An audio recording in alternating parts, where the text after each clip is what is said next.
ସେତେବେଳେ ଯଦି କିଏ ପଚାରିଲା କୋଉ ଭାଷାରେ ଲେଖୁଛୁ ଆମକୁ ଓଡ଼ିଆ କହିବାକୁ ଲାଜ ମାଡ଼ିଲା,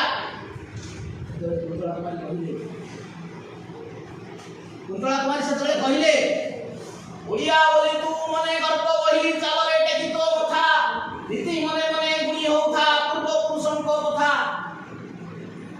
ତୁ ଓଡ଼ିଆ ବୋଲି ମନରେ ଲାଜ କରୁଛୁ କି? ଓଡ଼ିଆ ବୋଲି ମନରେ ଗର୍ବ କର, କଥା ଉନ୍ନତ କରି ଚାଲ, ସବୁବେଳେ ମନେ ମନେ ଭାବ ତୋର ପୂର୍ବ ପୁରୁଷ ମାନେ କ'ଣ କରିଯାଇଛନ୍ତି। ରୀତି ମନେ ମନେ ଗୁଣି ହଉଥା ପୂର୍ବ ପୁରୁଷଙ୍କ କଥା। ତୋର ପୂର୍ବ ପୁରୁଷ ମାନେ ଯୋଉ ଗର୍ବ ଆଉ ଗୌରବର ଅଧିକାରୀ ହେଇଯାଇଛନ୍ତି ସେଇମାନଙ୍କ କଥା ଥରେ ଭାବ। ସେଇମାନଙ୍କ ଭଳି ହେବା ପାଇଁ, ନିଜକୁ ତିଆରି କରିବା ପାଇଁ, ସେଇଭଳି ହେବା ପାଇଁ ଚିନ୍ତା କର।